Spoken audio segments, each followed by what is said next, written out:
He that dwelleth in the secret place of the Most High shall abide under the shadow of the Almighty.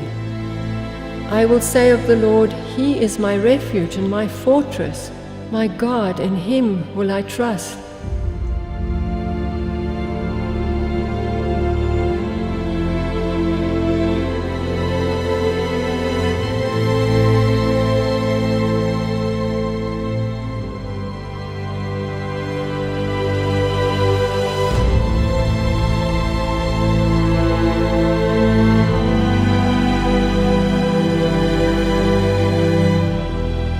We have nothing to fear for the future, except as we shall forget the way the Lord has led us and is teaching in our past history.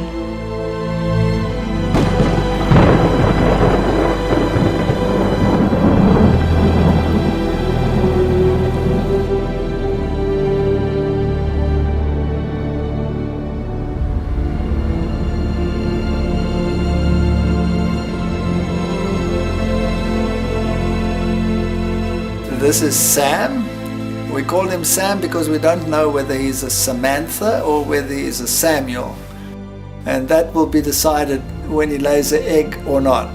So for the moment, he's just Sam.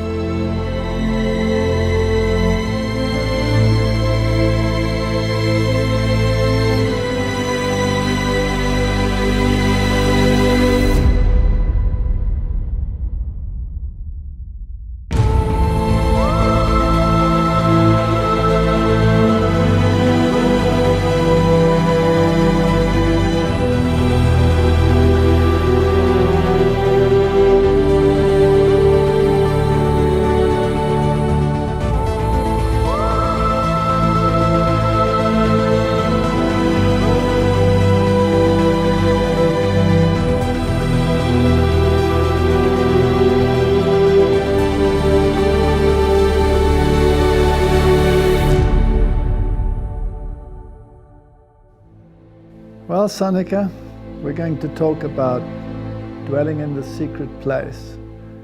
And the question is, why did you even write it? But we'll come to that.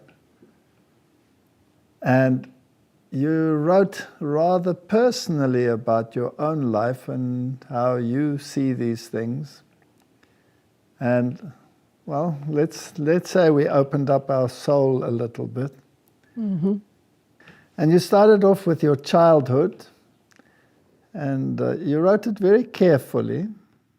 And the idea in this whole book was not to accuse people, but just to tell a story, and to also try and bring across how God changes people, and that the road, just like in Bunyan's book, mm-hmm. is not always an easy one, eh? It's not always an easy road. And some people might think, well, if it's so hard, then I'm going to give up. And especially if those that you think will treat you in a Christian way don't always do that, some people might think, well, why do you take it? Why don't you just leave? And I think you get to the point then where Jesus was when he spoke to all of those people, and they said, this is a hard teaching, who can bear it? And many of them turned and left him. And he turned to his disciples and he said, do you also want to go? And Peter said, where shall we go, Lord? You have the words of eternal life. And this is one of those situations. So the book, I don't think, was written from the departure point of exposing things that go wrong, but rather wanting to encourage people to hang in there, even if it does go wrong. And God uses situations, even if you're not even a Christian yet. I think He used both of us, and to go through these experiences so that when we get to a point where we have to accept truth and there's so much opposition and the enemy is so angry that you will be able to deal with it. Because if you haven't been through trials and things, you will not become stronger. Correct. So, yeah. Now, you state in your book that biting the hand that feeds you is one of the components. So why did you write that? Well, when you're young, you're innocent, and you think everything is beautiful. You don't realize that there's an enemy. You don't realize that there's danger. And that's why God also says in the Bible, he says, lest you become like little children, you cannot see the kingdom of heaven. So you need to be innocent in that way, but it will bite you if you don't understand that there's an enemy, and that you will one day, somebody will hurt you, and that you will be. So you started your story and the life story with the hand, biting the hand that feeds you. You're trying to help someone and it backfires on you. In your whole life, you're learning step by step that you have to be very careful whom you trust and what the enemy has in store for you. Yes, it's a very, very intricate situation, and particularly because people are involved. You don't want to hurt people, but you want to bring across certain concepts. Mm-hmm. And so you change the names of the people so that, I guess if they read it, they can probably recognize themselves. Yes, but the purpose of the book was not to, as you said, accuse people. It was to show how God uses people to shape us. Yes. And to mold us. And even if you are not a believer, God creates circumstances that make you ask questions, and God creates circumstances that bring you to the point where you might make decisions.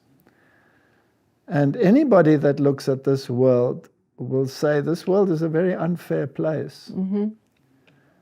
And it's a very painful place very often. It has its ups and it has its downs, it has its joys and it has its sorrows. But you are shaped by your environment. Yes, and I believe, and I don't know if it's really true, but I believe God already shaped us before we were Christians. He brought us through all these trials with your background, my background, and he actually, I think he planned us to be together, because it doesn't just happen by chance. Nothing happens by chance. It's either providence mm-hmm. or something that you cannot define. Now, we know there's an enemy.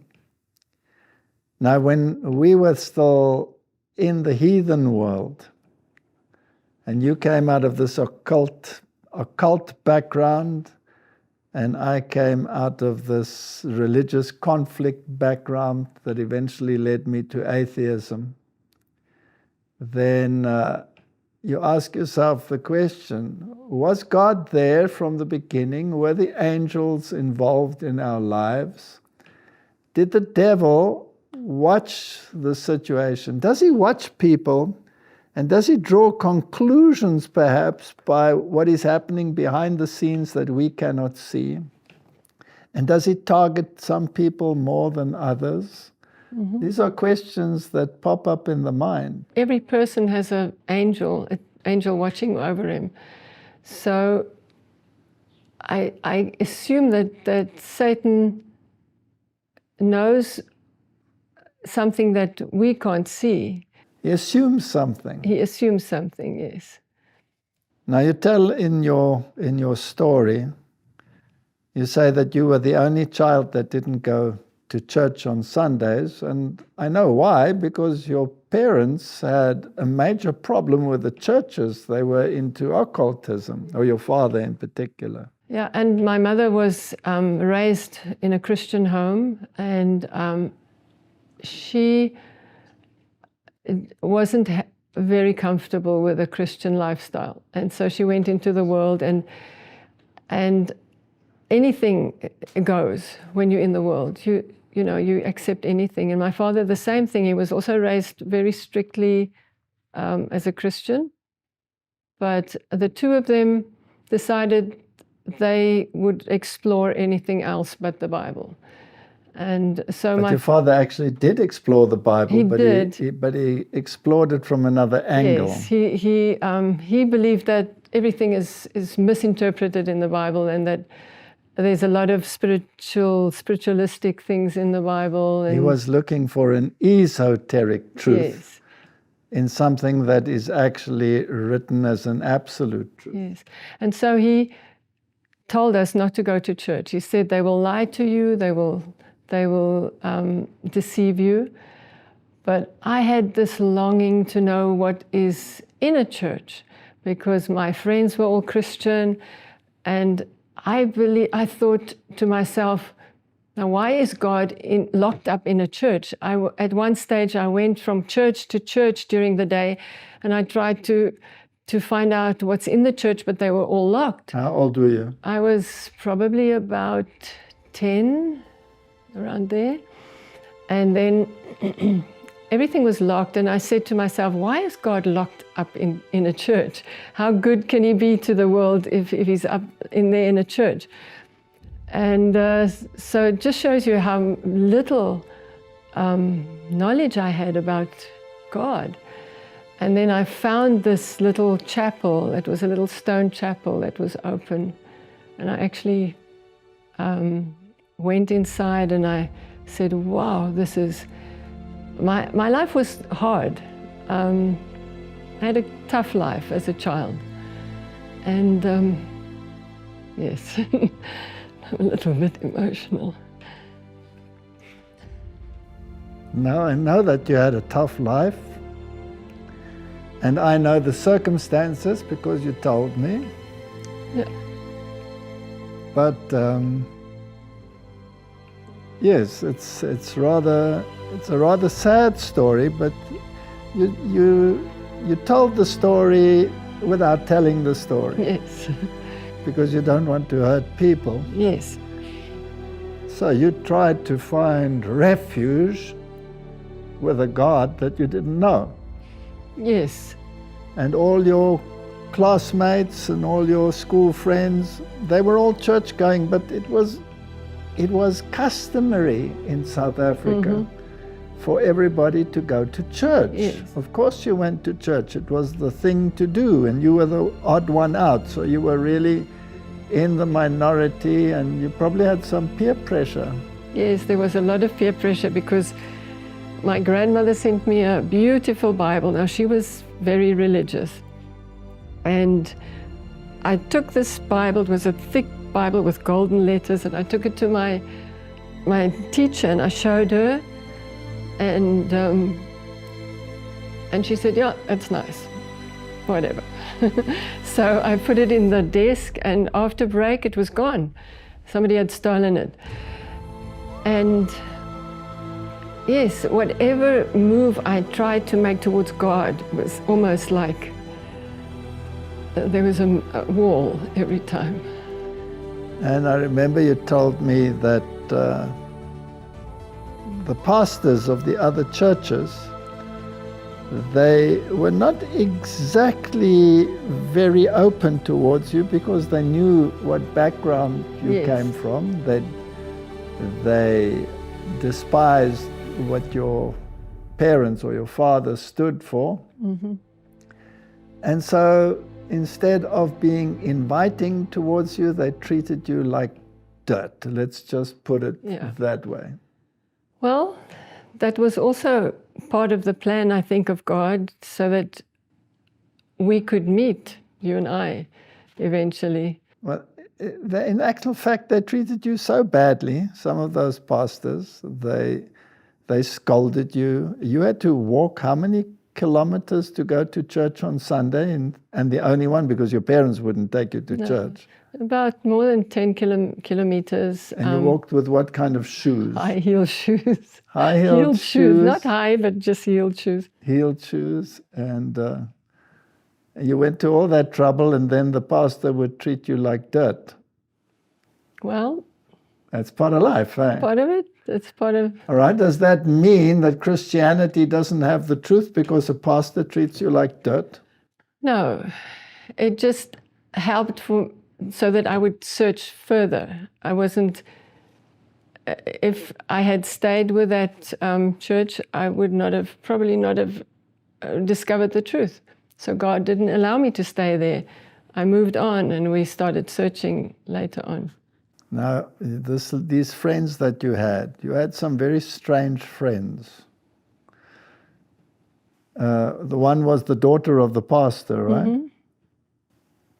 So, and then the other friends that you had came from a very dubious background, where the parents were more into prostitution than anything else. Mm-hmm.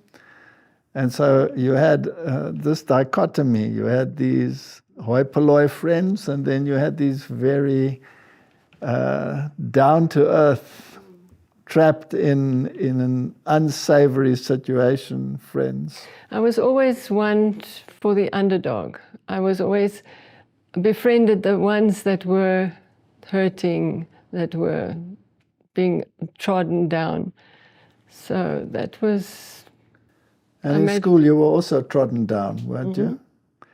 But you were an excellent student, and the teachers loved you, and all of those things. And I came from a background where I was the worst student ever, and everybody hated me and bashed me. So it was the exact opposite. My one problem that I had was, because of my situation that I was in, which caused a lot of trauma, and it's very well known that a trauma can cause a person to lose their ability to speak. And so I lost my ability to speak, and my father sent me to Scientology. Now, the interesting thing is, through circumstances, we met, right? Because your brother and I were roommates at the university. Mm-hmm. And I had a stepmother where I wasn't very welcome at home. And so in university vacations, I normally worked and slept somewhere with a relative. I didn't go home. And if I did ever go home, my life was made so miserable that it was impossible to live under those circumstances. So on one occasion, your brother said to me, "What are you going to do?" And I said, "I don't know. I'm not going home. I don't know where to go." So he said, "Well, come with me." And so I popped up with your brother at your home, and I met you. How old were you when I met you the first time? I was 15, and I was 15, and I was already 21 or something like that. But when we actually had that trip to Mozambique, I was 17. You were 17.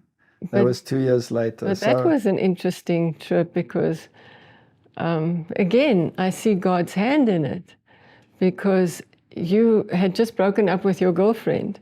Yes. And my brother had his girlfriend, and so I was just asked to go along. Now, the reason why I actually broke up with that girlfriend is actually quite interesting. Mm-hmm. Because she was quite pretty, and she won a beauty competition. She became Miss of a certain district in the country. And this, of course, brought a lot of attention her way. And her whole personality changed overnight. Mm. Is it possible that something like that, winning a beauty competition, can change your personality so that everything that you value falls apart? It's possible, Sure. And we have to be careful that... So God wants a humble and a quiet spirit, and as soon as that humility disappears. So I couldn't live with that changed individual. It was very hard for me to accept that you can't live under those circumstances. You have no faith in a person being faithful, for example, especially if they revel in that situation. And under those circumstances, we were all planning to go on a trip to Mozambique, your brother and his girlfriend, and I was going to tag along because the one that was going to go with me was no longer going to go with me. And, you know, 2 is company, 3 is a crowd. What was I going to do there? It was a very uncomfortable situation. But we had already financed it, and I'd already promised. I had a car, so how were they going to do this if I didn't, you know, make it possible? And there you were 17 years old. And we decided, okay, you can come along. And we went to a tropical island. Yes. It was the island of Magarook. There was nothing on it, right? It is the most beautiful, in those days, it was the most beautiful places to be in the Indian Ocean, off the coast of Mozambique. And there was nothing on this island. But on this island, I actually started to get to know you. And we were sitting on the beach, and you could just hear the waves, and you could hear the birds in the trees. And then suddenly you said something to me out of the blue. Can you remember what you said? I said people are like stones. Yes. So why did you say that?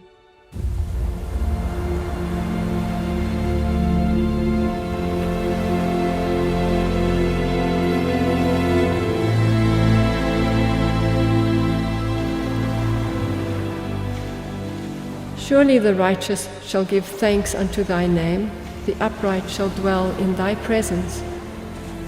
And my people shall dwell in a peaceable habitation, and in sure dwellings, and in quiet resting places.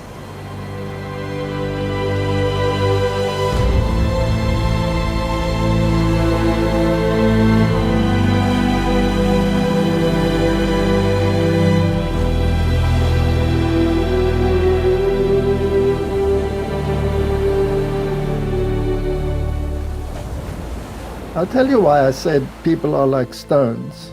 Because my whole life, I kept all my troubles to myself.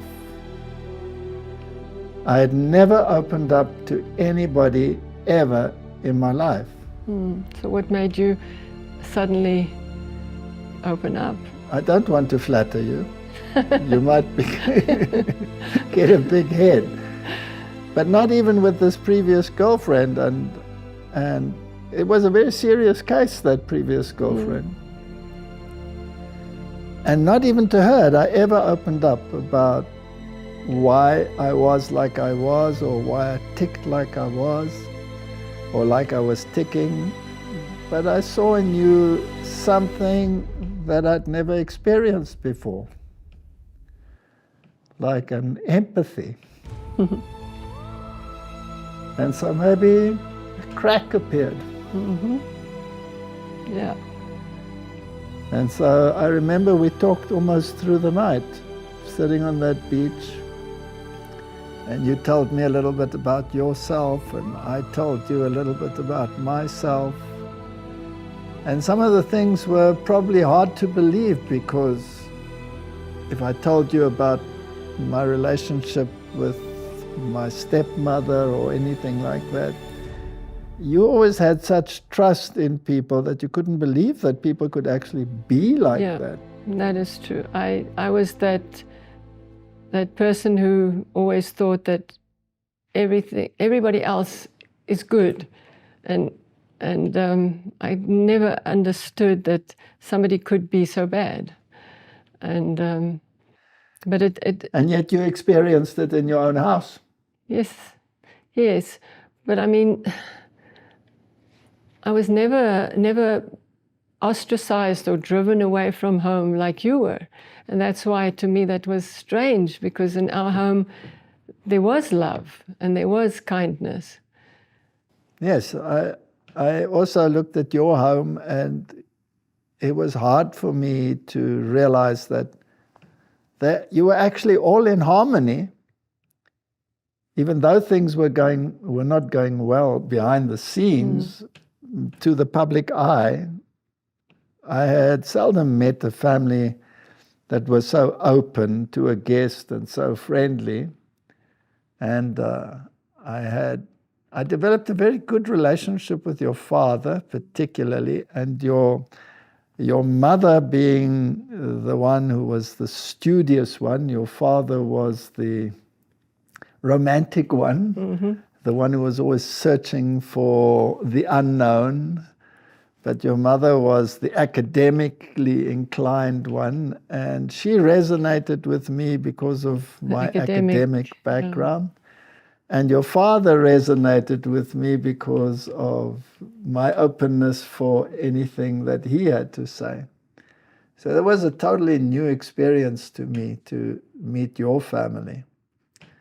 But yes, I opened up a little bit, and I said people are like stones, because they really were. They grind you to pieces, and when they have destroyed you, they accuse you of being whatever they think you are, a weakling or a this or a that. So you became hardened. I became harder than them in order to survive them.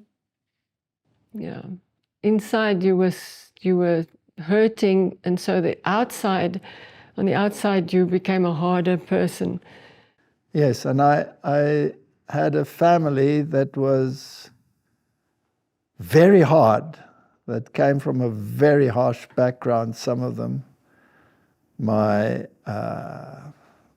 the one side of my family, they were German. On the one side of my family, they were military officers in the Nazi army. And any sign of weakness or any tear that you had was immediately crushed as a sign of weakness. Boys don't cry, so cowboys don't cry. That's the way I grew up. And so no matter how harsh the situation was, I would always hide the feelings and try to put a smile on my face, because that's what was expected. And when I was at my mother's grave, I was a young boy, I was 12 years old. I tried to put on a brave smile. And did I get slammed for that brave little smile of being an unfeeling person that would dare to smile at the grave of his mother? I was the monster of monsters, and I was so misinterpreted that I became even harsher, and I never shared my feelings with anyone, except you.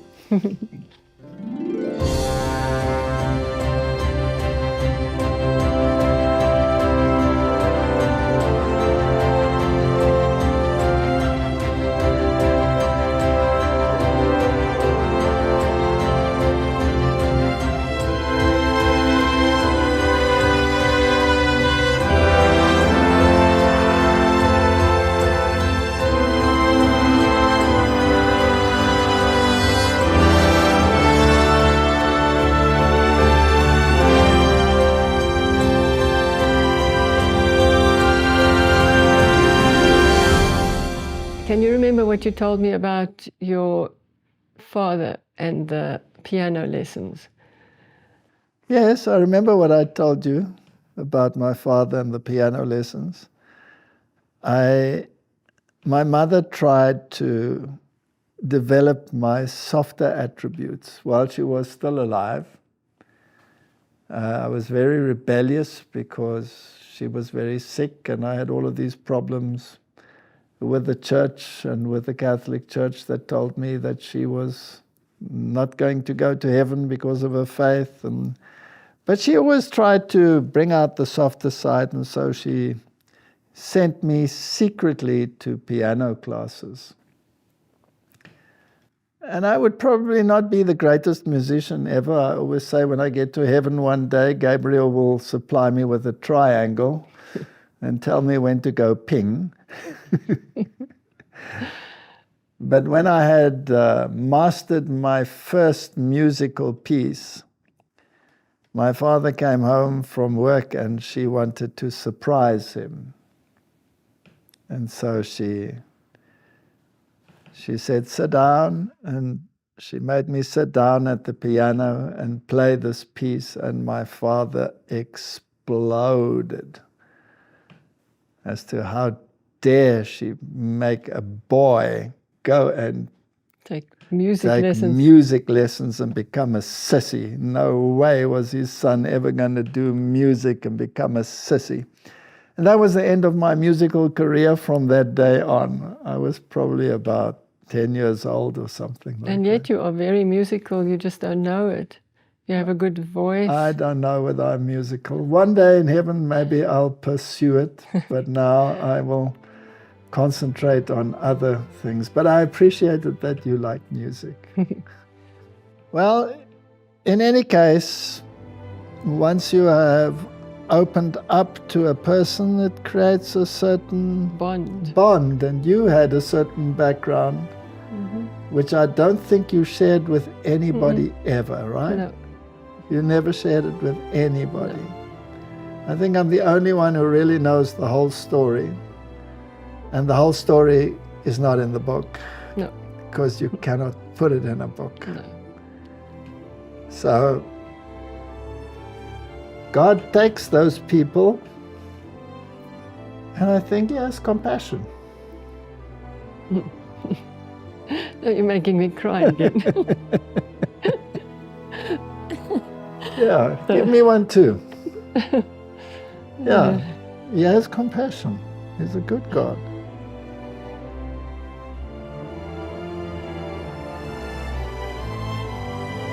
You can keep it. Keep it?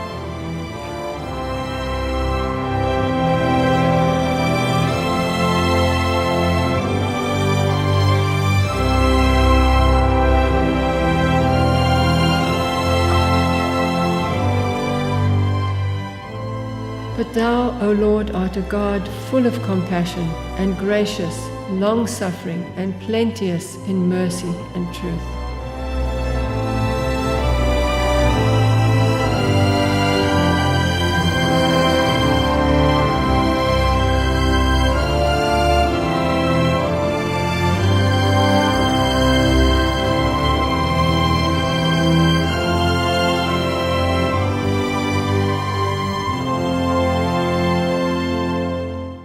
So after Mozambique, you went back to university, and I went back home, and I finished my final year at school.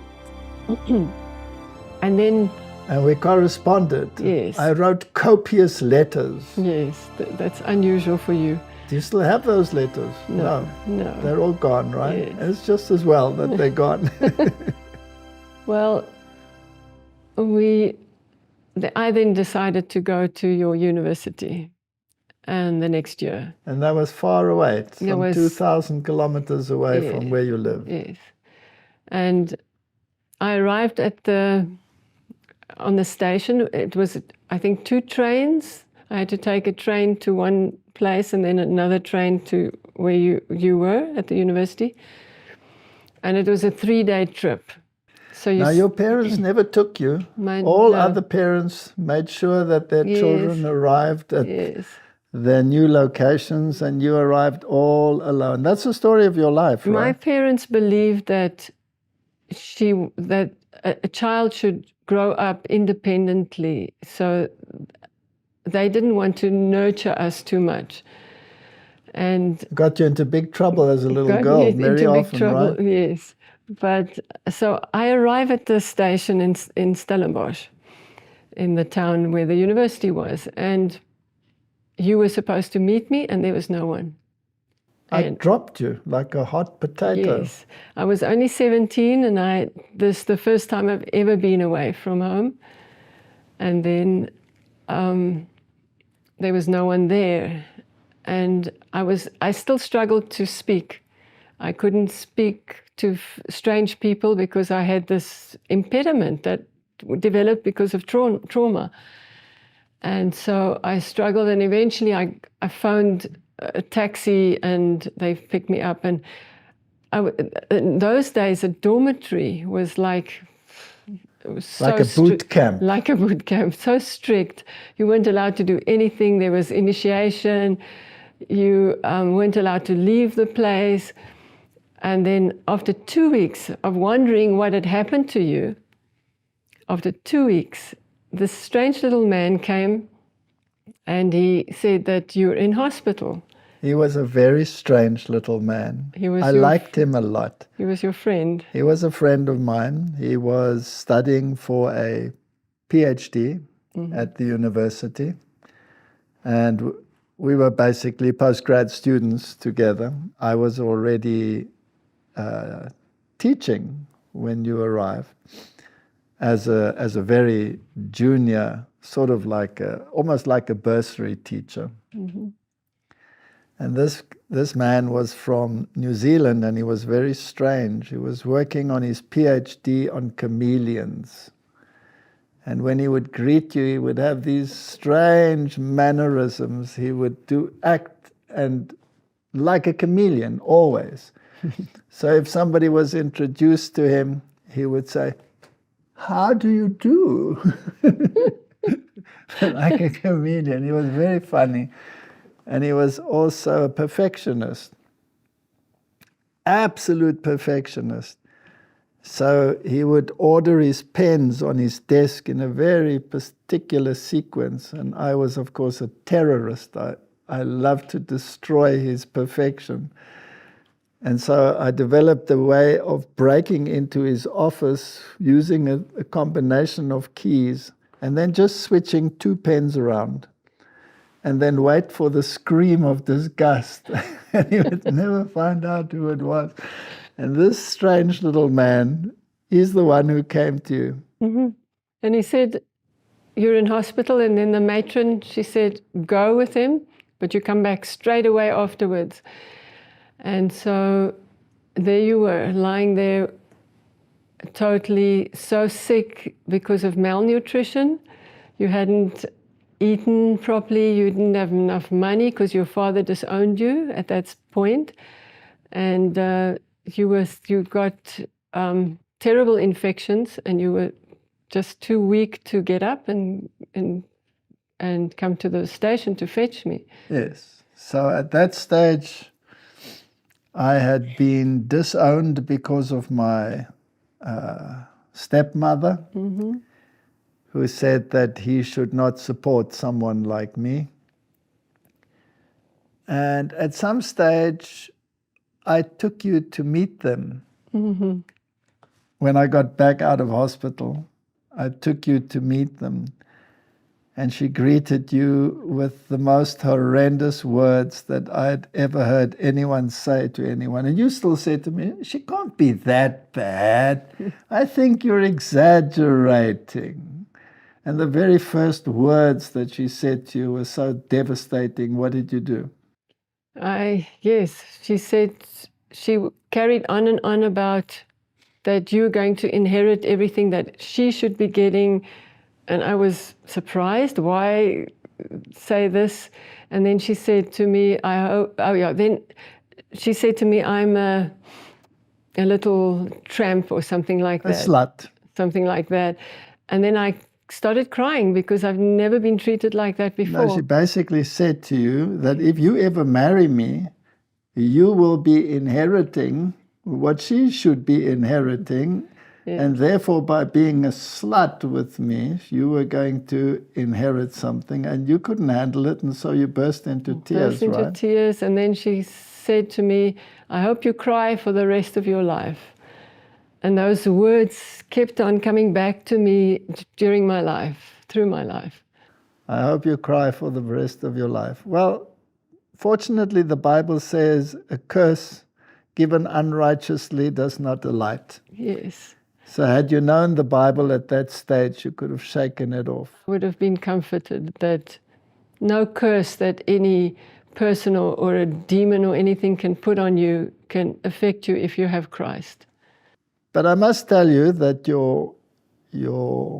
the way that you are and your whole demeanor and your character, you totally won my father's heart. Yeah, he was And as a sweet. result of you and me being together, his whole attitude towards me changed. And things became so much better. And then later on, we had to actually meet my father in secret without her knowing about it, so that if we should come through to the town where he lived, we would phone and we would arrange to meet somewhere in the foyer of a hotel or something like that, just so that she wouldn't know about it. He was a sweet man. He was a hard-working German, and he obviously He was just also intimidated by her fury. Well, we finally did get married. And I remember it wasn't easy in the beginning because you were so timid, and you couldn't speak when other people were present. And so I always knew exactly what you wanted to say or what you thought. And so when they asked you questions, I answered them. Yeah. And my colleagues and my friends, they always asked me, what's the matter with this girlfriend of yours? And why do you even stick to her? I mean, she doesn't speak and you always speak on her behalf. What's wrong with her? And I don't know how you handled that. How did you handle those academic friends, PhD students and all of them? How did you handle them? I was terrified of them. They scared me, and I couldn't even look at them. They were so arrogant and so hard. But yes. So how did you eventually actually learn to speak? Time heals. Time heals scars and things. But we got married, and we started a family, and then things started from a very good, it used to be very good, our situation, and then it started to deteriorate. And you started to get a lot of stress at work, and the people started to be envious. Yeah. And you started to become dark, sort of not dark, but not even depressed, but that the old person I knew was not there anymore.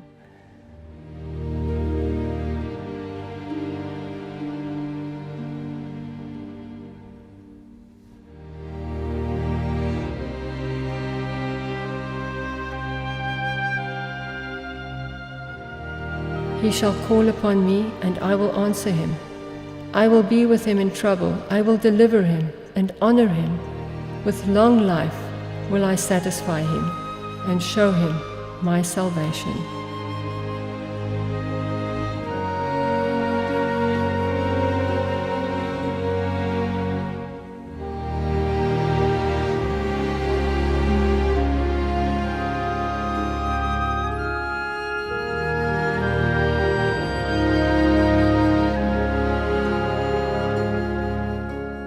What happened? I don't know what happened. I guess the pressure of university, the pressure of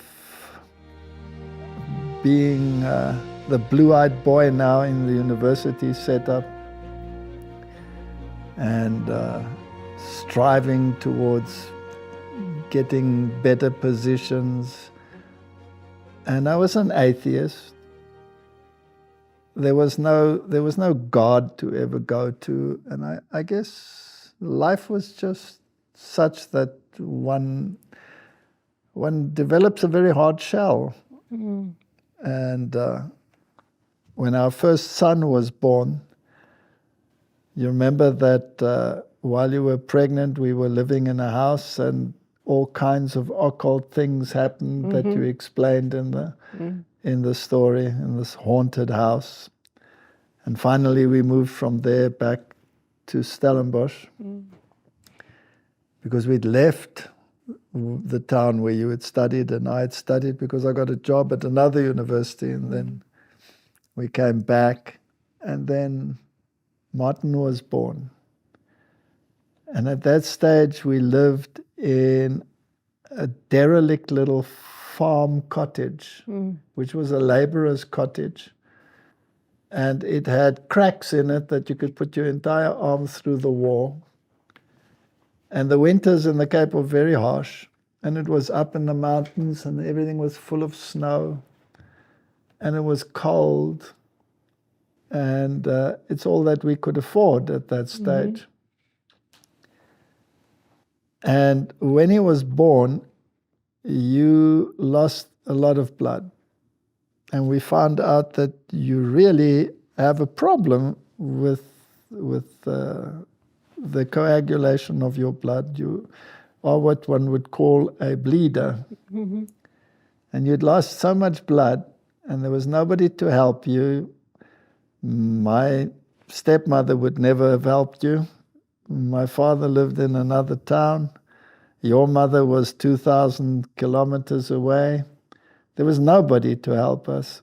And you fainted many times. Yeah, right? many times I would faint and then wake up 4 hours later on the floor and the baby screaming, hungry. And then I would feed the baby and then I would faint again and wake up a few hours later again. So.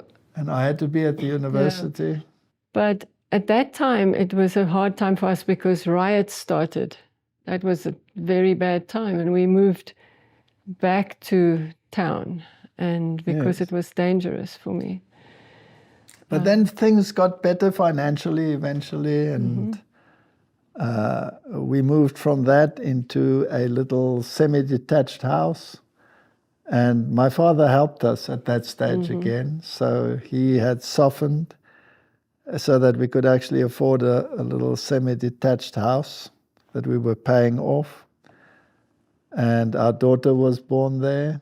And then we moved to a new house. We sold that one and built a new one. And then the third child was born. And then the third child was born.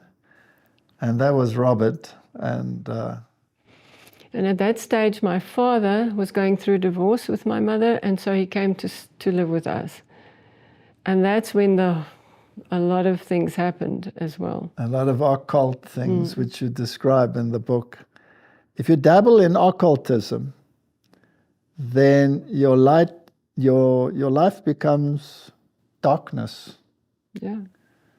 And there's no way out. You are trapped. So I actually feel sorry for people that are deeply involved in occultism. They have this constant feeling that they are moving to a higher plane, but they are trapped in something which takes all joy out of life. And you can see these people, very often people in very high circles moving in these occult environments that eventually many of them commit suicide. And especially at the university, the academic people are mostly non-Christian, and mostly they dabble in occultism and spiritism. Yes, I remember that one of the lecturers there with which we were very well acquainted was actually a high priest in the Church of Satan. Yes. So these are actually realities that take place. And all of these occult things, I mean, what happened with Robert was just inexplicable. And you tell the story in the book. And how we eventually, through this, went back to the Roman Catholic Church to try and find some exorcism to relieve the problem. Now, it didn't go back to the church because you believed in God. No. You went back to the church because it was like going to the chemist, finding a cure for your pain, not because you wanted a relationship with God. But isn't that so well planned by Satan to bring this calamity upon us, and then he brings the remedy, the Catholic Church. And yes. So and then there's this peace and this quiet. Yes. And then your conscience starts working on you, and you say, well, I'm an atheist. How do I deal with this situation? Is this fair to accept the cure without acknowledging the one who brought about the cure? Mm-hmm. So what do you do? And then that exorcist that we met, you don't mention his name, you change his name in the book. Yes. And I went to drive to go and fetch him at the convent. And when I met him, he told me what was happening in my house with me not having told him anything. That literally blew my socks off. That took the carpet right from underneath me, and someone who's... And you thought that they have some power that you don't know of. It was like, it was drawing you in a way. Yes, it was drawing me, because I have this up and down philosophy as a scientist. There must be cause and there must be effect, and there must be laws of thermodynamics, and all of these things fell outside of those laws. Mm. And you couldn't deny the existence of the supernatural. Mm-hmm. Remember when we played Ouija board? Yeah. We built our own little Ouija board. Remember when we put our fingers on that glass and how it spelled out, go to hell. And what happened to the glass then? Shut off. It just shut off. And there was no way that we had anything to do with that. Mm. And the hairs on the back of your head go up, and you think, what happened now? And then you realize that there's something supernatural. And from that day on, our life was hell. Mm-hmm.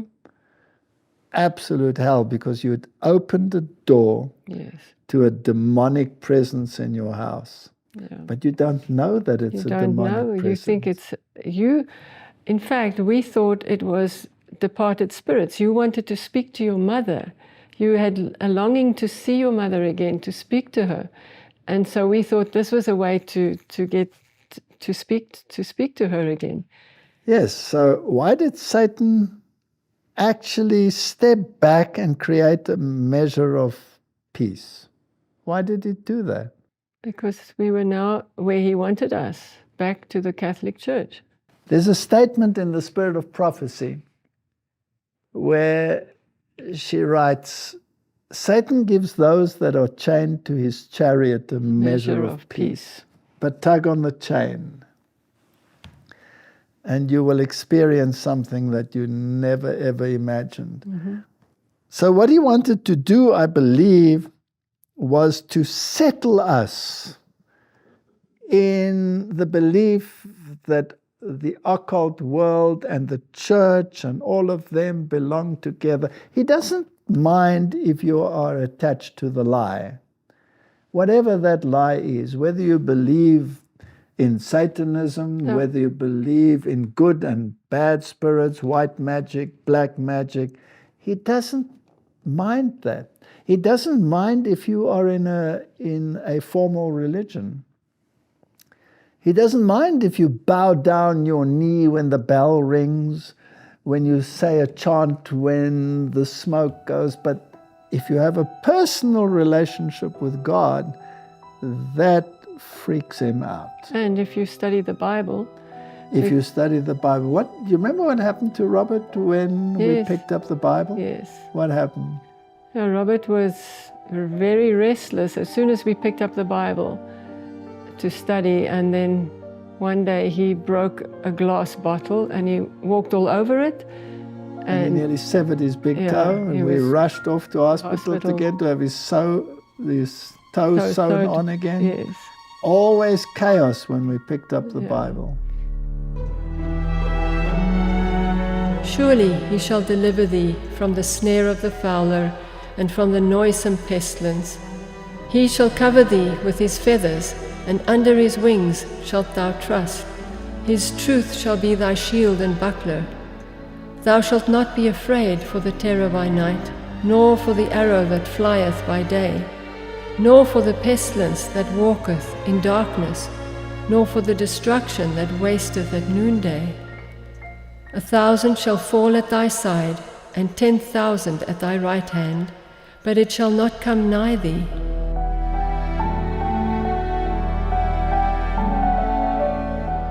Now this Catholic priest, he was in his 70s, I would assume, right? Probably. He was about 70. And he had this very calm demeanor. Dignified. Very dignified. He was Irish, an Irish Catholic priest, and he was the exorcist from the main cathedral. Now the cathedral, of course, where the bishop has his seat. And he already had the papers signed by the bishop that he could do a mass in our house. That's amazing, eh? What did you feel when he came in? I mean, you weren't Catholic, you weren't really a believer, and here this man came in with all this turmoil in our house, this child screaming, this chaos. Well, I thought, wow, this man is the savior. He's going to save us from this situation, because he had such a calm way of doing it, and he knew everything ahead of time. What mortal being can do that? And so I saw him as a savior who came to help us. And when he said that mass and all the animals came running down? Yes. I had great respect for him. And then he started to sway when he came into the child's room, and he started to look like he was going to fall. But an unseen hand was plucking him around. Yes. It was all very dramatic, huh? Very, very. And I will never forget the dogs, 2 dogs and a cat. But you didn't describe what happened. Why did he come to us? Why was he there? Why was the priest there? Yes. Oh. 2 o'clock at night, what happened? Yes, at 2 o'clock at night I was being strangled.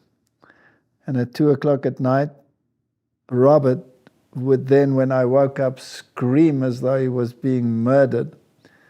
And then he would develop these fevers and go into fever fits and pass out. And we thought he died. And we'd rush him to hospital in the middle of the night, and they would, for hours, try and revive him, put him into cooling tents to keep his temperature down. It was such a nightmare, but people can read that in the book. And here was this man, and he was going to exorcise these demons that were causing this chaos. It was a supernatural situation. Every night exactly at 2 o'clock. Remember that red clock behind us on the bed? Yes. And what happened to you every night at 2 o'clock? Yes, I was strangled and I couldn't breathe, and I'd wake up and I'd be totally exhausted and bathed in sweat, and at that exact moment when I wake up, he would scream. And we were conditioned. I mean, it happened over and over and over again, and it wasn't natural, it was supernatural. And here was this priest, and with holy water and with a mass. But I still remember those 2 dogs, those 2 Rottweilers coming down that passage, and then sit in that semicircle around this altar that he had built. And he took off his ring, remember, because they had a relic in it. Yeah. And I didn't know anything about that. I didn't know you had to have a relic, a piece of a saint, so-called, in order to be able to say a Mass. mass, that it was actually a ritual for the dead. But somehow there was magical power in it, and from then on the problem was gone.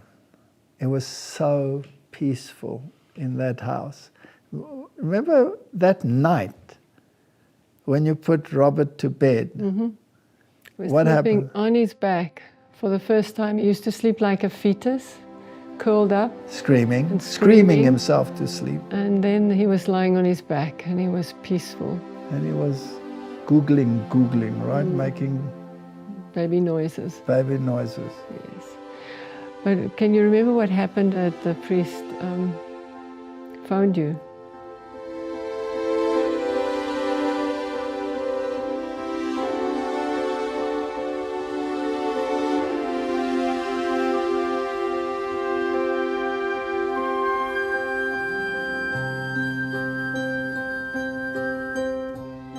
In the way that leads to the city of God, there are no difficulties which those who trust in Him may not overcome. There are no dangers which they may not escape. There is not a sorrow, not a grievance, not a human weakness for which He has not provided a remedy.